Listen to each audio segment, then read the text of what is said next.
দেখেছি আমাদের শিক্ষা ব্যবস্থাটাকে এমনভাবে পরিচালনা করা হচ্ছে যেখান থেকে আমরা দেখতে পাচ্ছি যে মানুষের পড়াশোনাটাকে বা তাদের নীতিগত শিক্ষাটাকে ছোটবেলা থেকেই ধ্বংস করে দেওয়া হচ্ছে। আমরা বড় বড় কথা বলছি, সিঙ্গাপুর ইউরোপের সাথে নিজেদের তুলনা করছি, কিন্তু আমাদের কোনো এথিক্স মোরালিটি বা নীতিগত কোনো শিক্ষার সাথে আমাদের কি কোনো সম্পর্ক আছে? একদমই নেই। ছোটবেলা থেকে এখন বাচ্চারা দেখতে দেখতে বড় হচ্ছে যে কিভাবে সুবিধা আদায় করা যাবে, কিভাবে মানুষের পিছনে তেল দিয়ে কথা বলতে হবে, কিভাবে সামনে এগিয়ে যাওয়ার এটা কিন্তু আর পড়াশোনা বা শিক্ষা ব্যবস্থা নাই। শিক্ষা ব্যবস্থাকে উন্নতি করতে হলে যেটা প্রথম দরকার যে শিখতে হবে কিভাবে বড়দের সম্মান করতে হবে, কিভাবে শিক্ষকদের সম্মানটাকেই আজকে যে পর্যায়ে নিয়ে আসা হয়েছে তাতেই বোঝা যায় যে আজকে শিক্ষা ব্যবস্থার কি অবস্থা। আমি ট্রান্সজেন্ডার ইস্যুতে অনেকেই কথা বলছেন, আমি ওই পর্যায়ে যাচ্ছি না। আমি সমস্ত শিক্ষা ব্যবস্থাটা নিয়ে বলবো যে আমাদের এই সমস্ত শিক্ষা ব্যবস্থাটা আজকে ধ্বংসের দ্বার প্রান্তে এই কারণে এই রাস্তাটা দেখলে পুরো বাংলাদেশের প্রতিচ্ছবি দেখা যাবে। কোথাও কোনো শৃঙ্খলা নেই, আমরা ডিসিপ্লিনের পিছিয়ে যাচ্ছি। যতদিন পর্যন্ত আমরা ডিসিপ্লিনের দিকে না আগাবো আমরা কিন্তু আসলে শিক্ষা ব্যবস্থা এই শিক্ষা ব্যবস্থা থেকেই ডিসিপ্লিনটা শুরু হয় এবং সেই জায়গাটাতেই কিন্তু আমাদের ধ্বংস করে দেওয়া হচ্ছে। এবং এটার দায়িত্ব শুধুমাত্র সরকারের নয়, আমাদের সবার, কারণ আমরা প্রতিবাদ করতে ব্যর্থ হচ্ছে। আমরা আজকের এই সমাবেশের পর এটা নিয়ে হয়তো আর কেউ কোনো কথা বলবো না, কিন্তু এটা নিয়ে কনস্ট্রাকটিভলি আসলে কি করা যেতে পারে সেটা আমাদের চিন্তা করতে হবে। যে আচ্ছা এই রাস্তায় দাঁড়িয়ে কেন আমরা একটু মানুষকে নির্দেশনা দিই যে কিভাবে যেতে হবে, কিভাবে গাড়ি চালাতে হবে।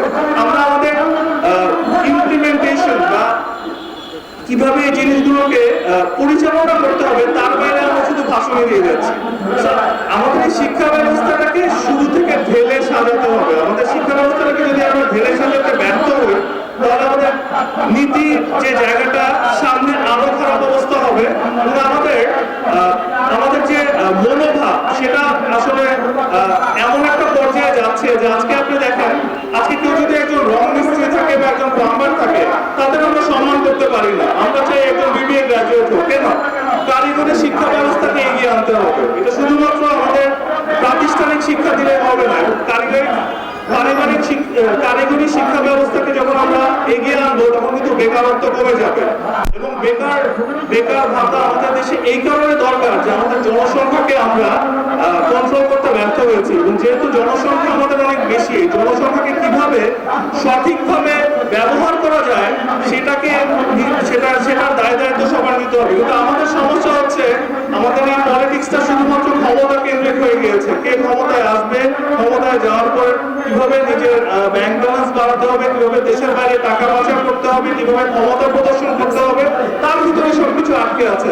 মানুষকে নিয়ে চিন্তা করার কারো সময় নাই এবং সাধারণ মানুষও নিজেদের চিন্তা থেকে চিন্তা না করে যে পলিটিক্যাল পার্টি যারা ক্ষমতায় আছে তাদের সাথে কিভাবে থেকে নিজের কিছু ব্যবস্থা করা যায় তার মধ্যেই আটকে আছে।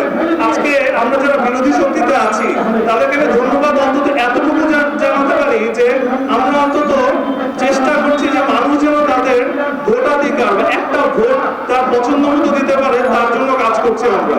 সো শিক্ষা ব্যবস্থা ঢেলে সাজাতে হলে নীতিশাস্ত্র থেকে শুরু হতে হবে, আমরা এথিক্স এবং মোরালিটিকে ইমপ্রুভ করতে হবে এবং আমি যেটা বললাম ডিসিপ্লিন আনতে হবে, প্রত্যেকটা জায়গায় শৃঙ্খলা আনতে হবে এবং সেটা আমাদের এই সমাবেশের মধ্যে এবং আমাদের যে ভাষণ তার মধ্যে যাতে সীমাবদ্ধ না থাকে। বাইরে গিয়ে চিন্তা করতে হবে যে কিভাবে কনস্ট্রাকটিভলি কিছু করে আমরা সরকারের দৃষ্টি আকর্ষণ করতে পারি এবং সরকার অহিংসভাবে এটা মানতে বাধ্য হয় যে না আমাদের কথাগুলোতে কোনো না কোনো লজিক আছে যেটা আমাদেরকে সামনে এগিয়ে নিয়ে যেতে পারবে।